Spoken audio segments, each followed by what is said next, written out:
Baik teman-teman, sebelum kita mulai pembelajaran, mari kita mulai pembelajaran ini dengan membacakan Fatihah secara bersama-sama.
Baik, sebelum mulai pembelajaran hari ini, Ibu akan mengabsen terlebih dahulu. Nanti yang hadir langsung angkat tangan ya. Baik, Ibu. Yang pertama Ranti Apiani. Hadir, Ibu. Bagus. Kemudian Aisyah Fasiatri. Hadir, Ibu. Bagus. Kemudian ada Elisa Alfianita. Hadir, Ibu. Kemudian ada Emi Oktaviana. Hadir, Ibu. Kemudian ada Rizky Permata. Hadir, Ibu. Ada Resta, kemudian Putri Widya Citra, kemudian ada Rahmawati, tidak hadir itu sakit, ada Putri Wulandari, hadir, kemudian ada Zahra Widya, Afina Damayanti, kemudian ada Inta Istari, ada Mary Zita, kemudian ada Juwita Kamisi, lalu ada Indah Novita, kemudian Aulia Novianti, nanti ada Olga Aurelia. Baik, jadi hanya Rahmawati yang tidak hadir hari ini. Apakah ada yang belum dipanggil? Sudah semua? Jadi hari ini kita akan belajar kembali mengenai materi dari seks deskripsi. Ibu harap kalian semua menyimak pembelajaran hari ini dengan baik, kemudian mengikuti pembelajaran dengan tidak bicara dengan teman-temannya ya, jangan ngobrol sendiri ketika itu menjelaskan di depan. Jadi tujuan pembelajaran kita hari ini itu untuk mengetahui apa itu teks deskripsi, kemudian lanjut mengetahui apa saja sih struktur-struktur dari teks deskripsi beserta kaidah pembahasannya. Baik, sebelumnya Ibu mau bertanya dulu nih, siapa di sini yang pernah pergi ke tempat bersejarah? Saya. Semua ya. Coba nanti kamu pernah ke mana? Saya pernah ke Museum Bala Putra Dewa dulu. Di mana tuh? Di Palembang. Ke Pulau Kumaro. Pulau Kumaro, di Palembang juga ya? Siapa lagi tadi yang pernah? Oh dia pernah kemana? Sama kayak Ranti dan Resta. Oh sama. Musim sudah mau pada minggu. Kita di Palembang juga. Palembang dulu. Saya dulu. Kita Candi Borobudur. Jadi Ibu rasa semuanya ini sudah pernah semua ya? Kita pakai sejarah. Sudah Ibu. Nah pembelajaran kita hari ini itu berkaitan dengan tempat-tempat bersejarah. Hari ini kita akan mempelajari mengenai teks deskripsi, terkhususnya itu pada objek sejarah. Nah di sini Ibu akan menampilkan sebuah video, tolong disimak dengan bersama ya.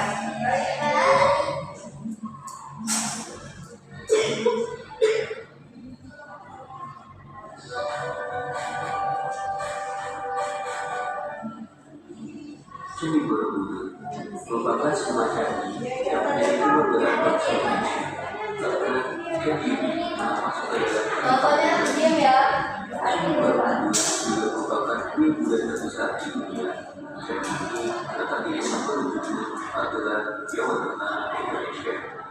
ini didirikan sebagai tempat ibadah Muhammad agar dan mengajarkan pada prosesnya pada tahun 800 Masehi.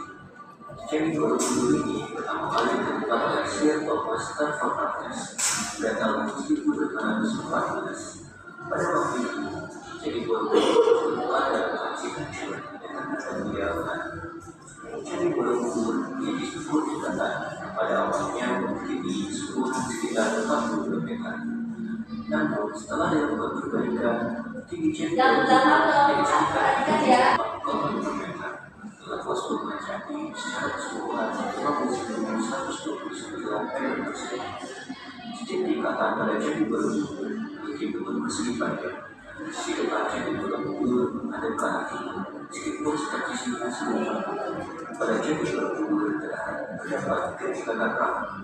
3 tingkatan itu adalah pada tubuh atau arah hawa nafsu, pada tubuh atau arah berbunyi, dan arah pada tubuh atau arah berbunyi. Pada dinding Candi Borobudur pada terdapat kali bersekitar 1460 lantai. Dan sekali lebih kita akan bisa disebut.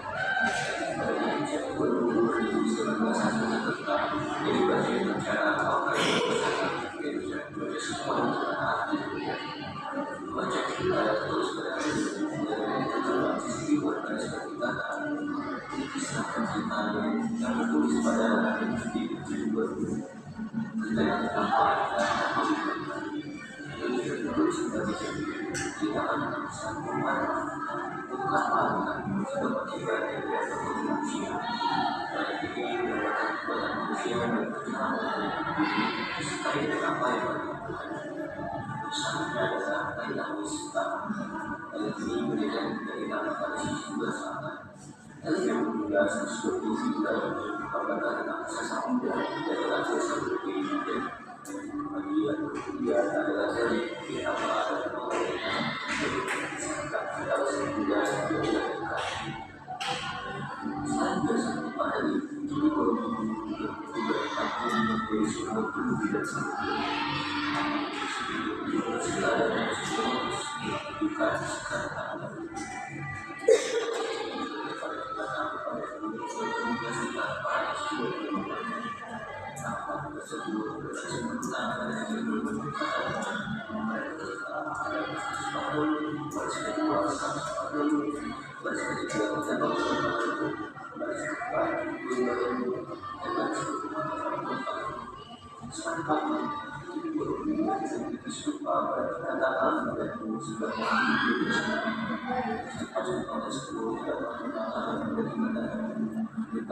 Nama terdapat yang berserupa pada kedua pun berserupa dan yang berserupa pada tanggal 3. Sejak semuanya nama yang terpilih juga pada tanggal 3 Candi Borobudur dan dikasih seperti emas pada tubuhnya dan tidak digerakkan seluruh dan tentang besar nama kepala bangsa ini juga kejadian koleksi paling kecil. Sekian, terima kasih. Nah, baik, tadi sudah menyimak semua kan? Sudah itu. Nah, di sini siapa yang berani untuk memberikan komentarnya? Video tadi mengenai apa sih? Ibu akan memberi hadiah. Ada yang bisa nggak? Video tadi yang menampilkan apa? Ayo Bu. Aulia terlebih dahulu.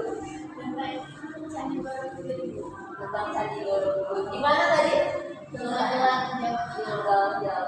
Baik, terima kasih kepada Aulia dapat jawaban. Baik, terima kasih kembali. Nah, setelah menyimak video ini, aku akan mengabarkan materi dengan menggunakan bantuan dari PowerPoint.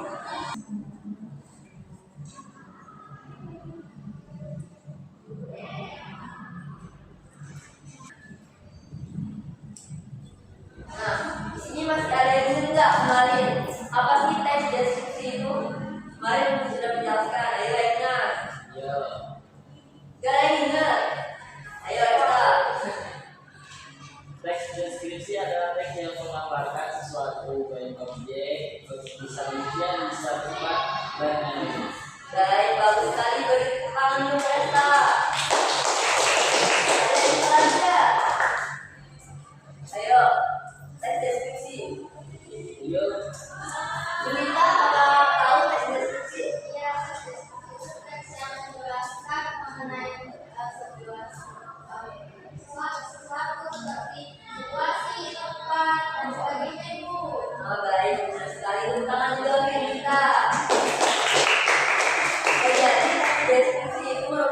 sebuah teks yang menggambarkan secara deskripsi mengenai suatu objek. Nah, objeknya itu bisa makhluk hidup, benda mati, sebuah tempat juga bisa, ataupun sebuah peristiwa. Kemudian, nah di sini ada struktur teks deskripsi. Yang belakang tolong perhatikan ya. Ya, itu ya. Baik, sekarang lihat di layar ya. Sudah ada 3 struktur teks deskripsi. Yang pertama itu struktur identifikasi. Nah, jadi struktur identifikasi ini merupakan bagian awal dari sebuah teks deskripsi. Nah, bagian identifikasi ini memuat pengenalan objek secara umum, bisa nama objek, makna nama objek. Kalau objeknya berupa tempat itu bisa sejarahnya dan lokasi objek tersebut. Kemudian yang kedua yaitu deskripsi bagian. Nah, deskripsi bagian ini merupakan penggambaran lebih rinci lagi mengenai suatu objek tersebut. Jadi penulis menuliskan apa yang dia lihat, dia rasakan, dan dia alami selama mengamati objek yang dideskripsikan. Lanjut yang ketiga yaitu bagian terakhir. Nah, bagian kesimpulan. Kesimpulan ini berisi kesimpulan atau kesan dari hasil pengamatan yang ditulis oleh penulis. Nah, bagian kesimpulan ini bersifat opsional. Ada yang tahu nggak nih opsional itu apa? Tidak wajib ada. Nah, sampai sini ada yang ingin ditanyakan? Oke, kita akan lanjut ke materi yang kedua, yaitu mengenai kaidah kebahasaan dari teks deskripsi. Jadi dalam teks deskripsi ini terdapat kaidah kebahasaan yang harus diperhatikan. Yang pertama yaitu mengenai ejaan dan tanda baca. Nah, ejaan ini dapat memuat penggunaan huruf kapital. Kemudian tanda bacanya juga memuat penggunaan tanda baca seperti tanda titik dan tanda koma. Ada tahu nggak penggunaan kapital itu digunakan ketika kita menulis apa? Kenapa? Di awal kalimat. Bagus, jadi anak-anak ibu sudah mengerti ya. Kemudian kalau tanda baca titik di akhir kalimat. Kalau tanda baca koma Untuk memisahkan kalimat dan satu dengan lain sekali. Nah, kemudian kita lanjut yang kedua yaitu sinonim. Nah, sinonim merupakan persamaan kata, persamaan makna kata. Jadi terdapat kata yang memiliki maknanya itu sama. Contohnya yaitu memiliki. Apa sinonimnya? Mempunyai. Kemudian kalau menggunakan sinonimnya apa? Memakai. Benar sekali. Kemudian yang ketiga yaitu kata sifat. Nah, kata sifat ini merujuk pada kata keterangan atas sebuah benda atau objek. Contohnya, contoh dari kata sifat ini didahului dengan kata lebih atau sangat. Misalnya itu sangat besar, sangat tinggi. Kemudian yang keempat yaitu kata umum dan kata khusus. Kata umum merupakan kata yang makna katanya itu cakupannya itu lebih luas, sedangkan kata khusus itu cakupannya itu lebih sempit. Misalnya, sebuah teks deskripsi mendeskripsikan rumah dari Intan. Pekarangan rumah Intan ditumbuhi dengan banyak bunga. Banyak bunga. Kalau bunga itu kata umum apa khusus? khusus. Umum. Nah, jadi bunga-bunganya itu ada bunga melati, bunga mawar, bunga anggrek. Itu kata apa? Khusus. Bagus sekali. Jadi yang kelima itu kalimat perincian. Nah, kalimat perincian ini digunakan untuk merincikan sesuatu agar lebih detail. Kemudian yang terakhir yaitu kalimat serapan panca indera. Ada tahu nggak panca indera itu apa aja?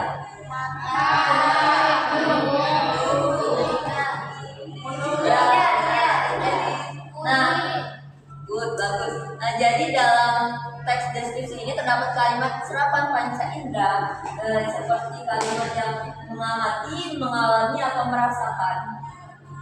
Contohnya yaitu bunga mawar ini wangi sekali. Nah, kan dalam kata wangi sekali itu merupakan salah satu dari kalimat serapan panca indera. Sampai di sini ada yang ingin bertanya? Ada. Semuanya memahami? Paham.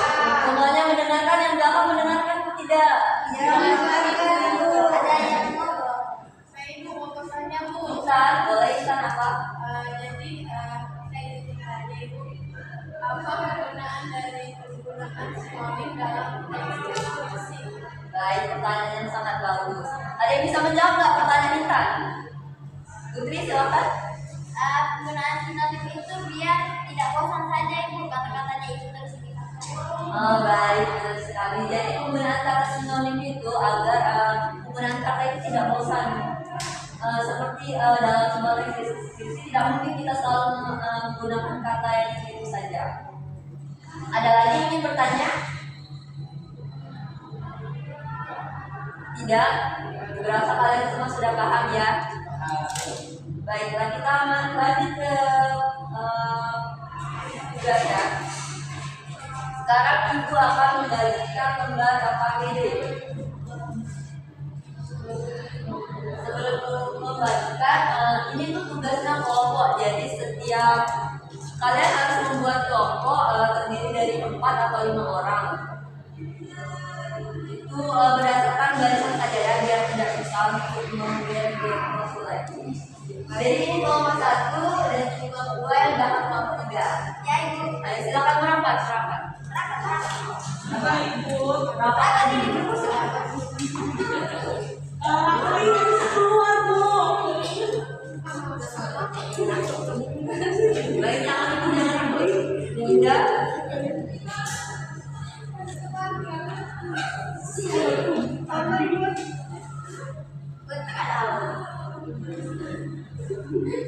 Ini untuk kelompok 1. Jangan dulu ya. Bukan Ini kelompok 2. Dan ini untuk kelompok 3. Nah, jadi Ibu akan menjelaskan terlebih dahulu. Di lembar AKBD yang telah diberikan itu, silakan kalian tulis nama kelompok dan nama anggotanya. Kemudian kalian harus membaca teks yang telah diberikan itu dengan sama.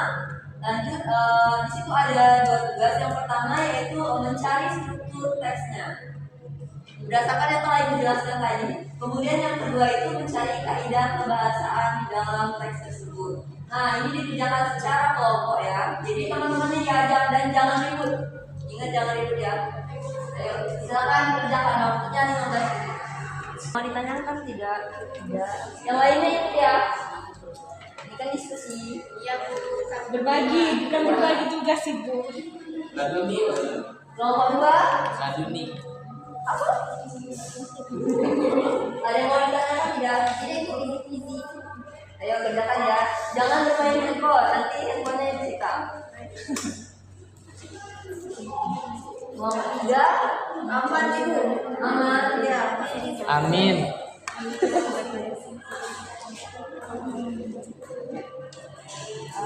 Ada yang mau ditanyakan? Apakah pertanyaan sudah jelas? Jelas.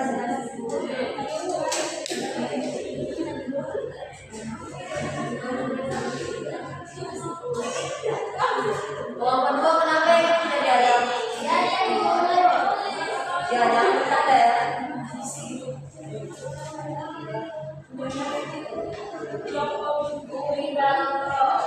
Bunda jangan ngobrol. Jangan ngobrol ya. Ayo, punya yang lagi.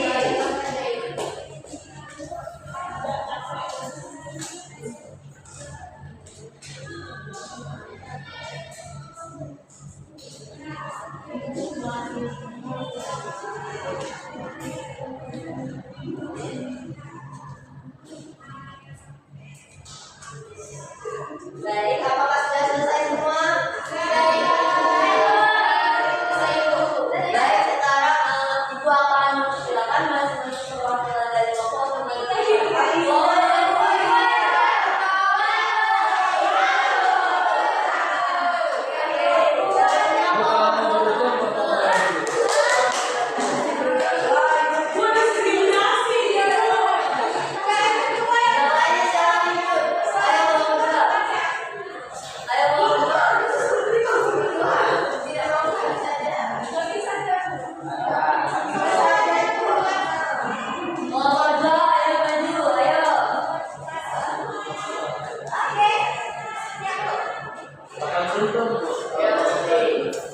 Yang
pada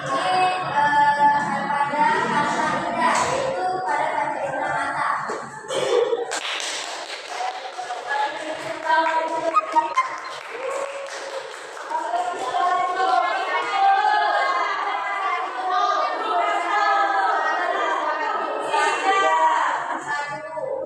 Siapa yang mau maju?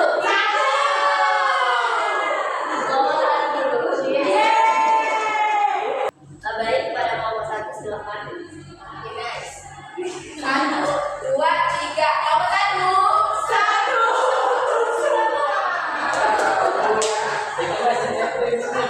Udah, yang lainnya dengerin ya. Oke, kita lanjut. Jawaban nomor 1 itu identifikasi itu pada paragraf 1 itu. Kemudian deskripsi bagian itu pada paragraf 2 itu. Sumber itu pada paragraf yang ketiga. Terus untuk yang soal kedua, identifikasi kaidah bahasa deskripsi dari tempat. Nah, untuk ejaan dan tanda bacanya itu ada huruf kapital, yakni huruf benteng untuk besar. Media itu besar, media itu besar, dan media itu ada tidak ada titik pada akhir kalimat itu. Kemudian ada sinonim. Nah, sinonim ini itu ada memiliki jauh sama dengan mempunyai. Nah, selanjutnya itu ada kata umum khusus. Kata khusus ini merupakan sungai, sedangkan kata khusus itu contohnya sungai bersih, sungai aquas. Kemudian kata sifatnya di sini yaitu sangat ramai. Namanya itu kata sifatnya bu. Kemudian kalimat rinci itu ada yaitu 9,9 meter, panjangnya 2,8,7 meter kali 183,3 meter, dan tepatnya itu ada 1,99 meter itu. Kemudian yang terakhir ada kalimat serapan itu tidak menggunakan.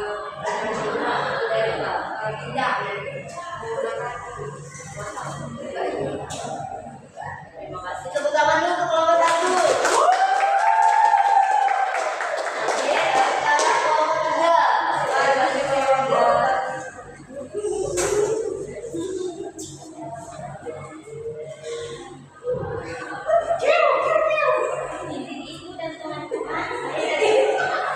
Yang lainnya dengerin ya.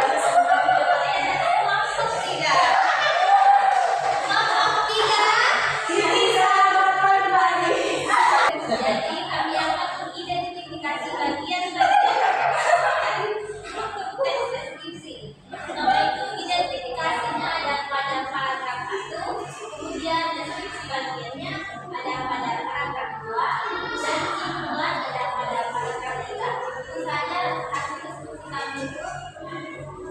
Baik, terima kasih. Silakan tepuk tangan dulu untuk kelompok 3.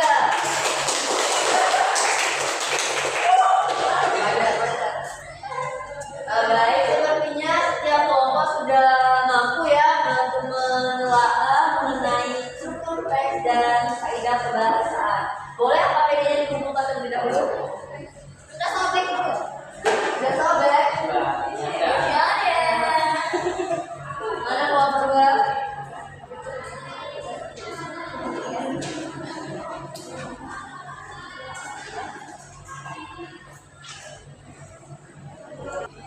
Baik, terima kasih kepada anak-anak yang telah mengerjakan APD-nya dengan sangat baik. Kemudian selanjutnya sampai di sini saja materi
pagi itu dan dikumpulkan minggu depan.